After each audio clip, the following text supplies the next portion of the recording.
Bonjour, on va regarder une petite vidéo pour expliquer les exercices sur les divisions décimales, des fois que ça vous pose vraiment un gros souci. Premier exercice du jour, Monsieur Gilbert achète un rôti de veau de 3 kg et il paye 65,70 €. Quel est le prix au kilogramme du rôti de veau?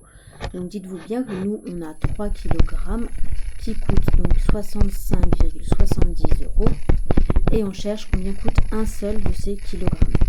Pour ça, je peux vous donner un exemple, comme toujours pour ceux qui ont du mal, en vous disant, voilà, si j'ai acheté 3 kg et que j'ai payé 6 €, je cherche le prix d'un seul kilogramme. Peut-être vous allez me dire forcément que la réponse sera 2. Maintenant, on reste à savoir d'où vient ce nombre 2.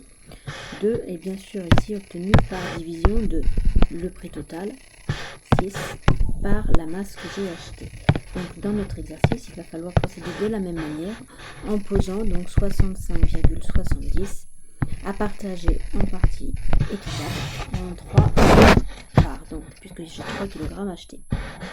Une division décimale, c'est comme une division euclidienne. On commence par le premier chiffre. Dans 6, combien de fois 3? Il y va 2 fois. 2 fois 3, ça fait 6. Il restera donc 0.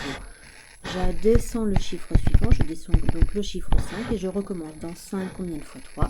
Il y va une fois. 3 fois 1, ça fait 3. J'enlève donc 3 à ma valeur 5. Il me restera 2. Ici, A, j'arrive à la virgule. Cette virgule, on dit qu'on la descend au quotient. On la met là et on descend directement le chiffre suivant. On recommence donc notre division en se disant dans 27, combien de fois 3? Il y va 9 fois. 9 fois 3, ça fait 27. Il restera donc 0. Ça ne sert à rien de descendre de 0 d'après. On l'avait mis puisque dans les euros, on va jusqu'au chiffre des centimes. Donc, quel est le prix d'un kilogramme? Eh bien, c'est la réponse à ma division. Donc, 1 kg coûte 21. Alors, on ne dit pas 21,9 puisqu'il s'agit ici d'euros. On va jusqu'au chiffre des centimes. Donc, 21,90 €. On passe à l'exercice suivant, au numéro 40, où on me dit qu'elle a parcouru 1800 mètres en 7 minutes. Et on me demande en 1 minute, qu'est-ce qui se passerait? Donc, il faut bien s'imaginer que les 1800 mètres qu'elle a parcouru, c'est bien en 7 minutes. On pourrait faire un petit partage. Bon, il n'est pas très équitable mon partage. C'est pour vous expliquer que moi, je cherche ce qui se passe en 1 minute et non pas dans les 7 minutes. Dans tous les cas, puisqu'il y a partage équitable, il y a donc division. Donc, on va faire 1800 que l'on doit partager en lot régulier de 7. Ici, je suis obligée de commencer par 2 chiffres, puisque si je prends seulement dans 1, combien de fois 7, c'est trop petit. On commence donc par dans 18, combien de fois 7? Il y va 2 fois, 2 fois 7, 14. Il me restera donc 4. Je descends le chiffre suivant. Je descends donc mon 0 et je recommence. Dans 40, combien de fois 7? Il y va 5 fois, puisque 5 fois 7, 35. Il me reste 5. Je descends le chiffre suivant et j'obtiens maintenant dans 50, combien de fois 7? Il ira 7 fois, puisque 7 fois 7, 49. Et il restera 1. Comme on demande d'aller jusqu'à 1 mètre près, il faut quand même que j'aille après la virgule. Donc je rajoute une virgule, qu'à nouveau je descends dans le quotient, et je rajoute une valeur décimale supplémentaire. Je descends une fois le 0, et on recommence. Dans 10, combien de fois 7? Il y va une fois. Une fois 7, ça fait 7. Il restera donc 3. Ici, on me disait juste de donner une valeur approchée au mètre près. J'avais donc besoin d'aller au-delà de la virgule pour voir si le chiffre qui venait après était supérieur ou égal à 5. Ici, 257,1 et encore un peu plus. Dans tous les cas, c'est plus proche de 257. Donc finalement, en 1 minute, elle parcourt 257 mètres.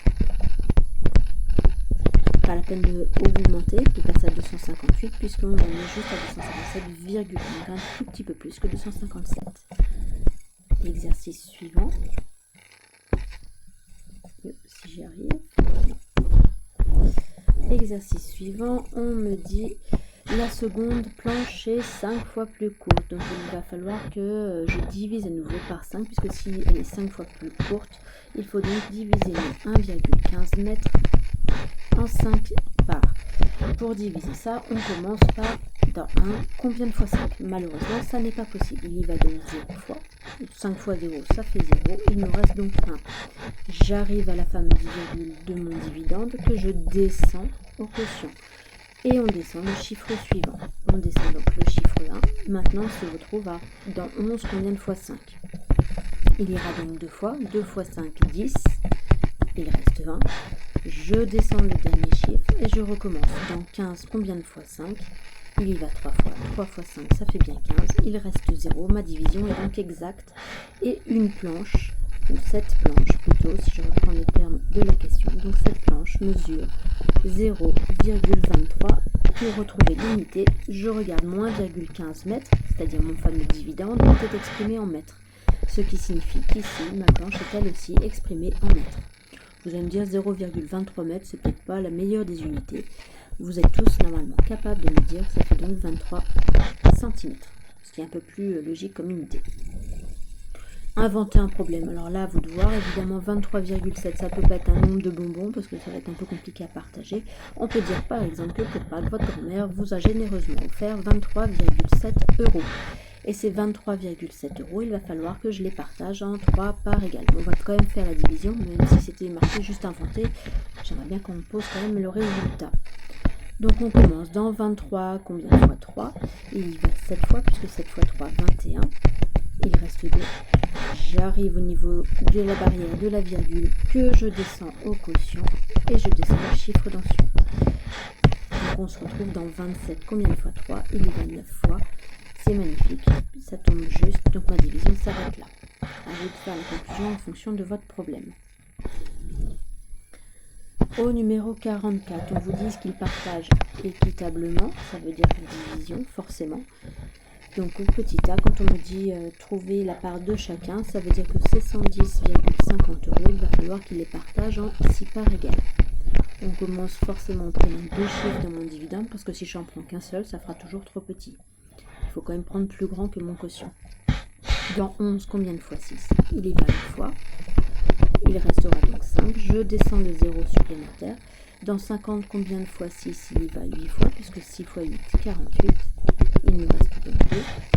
J'arrive à la barrière de la virgule que je descends au quotient. Je descends donc le chiffre suivant. Dans 25, combien de fois 6? Il y va 4 fois, puisque 4 fois 6, 24. Il reste 1. Je descends le 0 qui suit. Dans 10, combien de fois 6? Il y va une seule fois. Et il restera 4.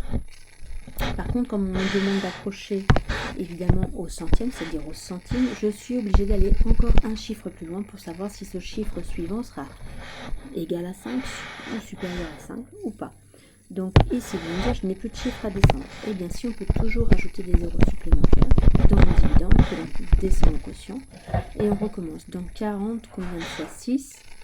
Il y va donc 6 fois, puisque 6 fois 6, 36, et il restera 4. Donc si je regarde, on me dit d'aller jusqu'au centième. Il faut donc forcément aller jusqu'au chiffre des millièmes.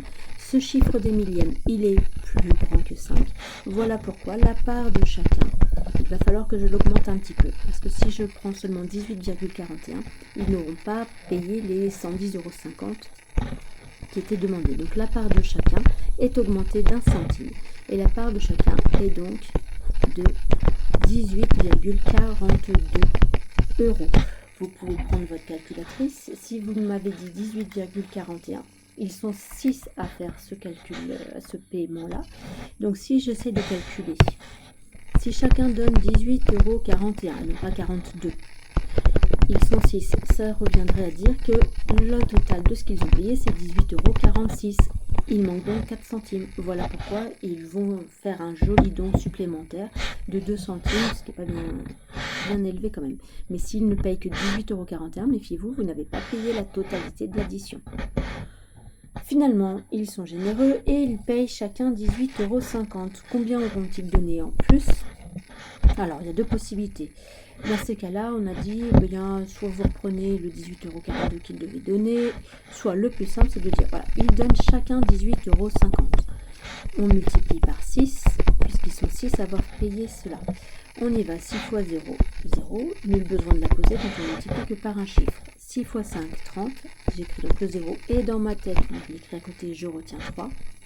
6 fois 8, 48, plus mon 3 de retenue, ça fait 51. J'écris donc 1 et je retiens 5. 6 fois 1, 6 et mon 5 de retenue, ça fera 11.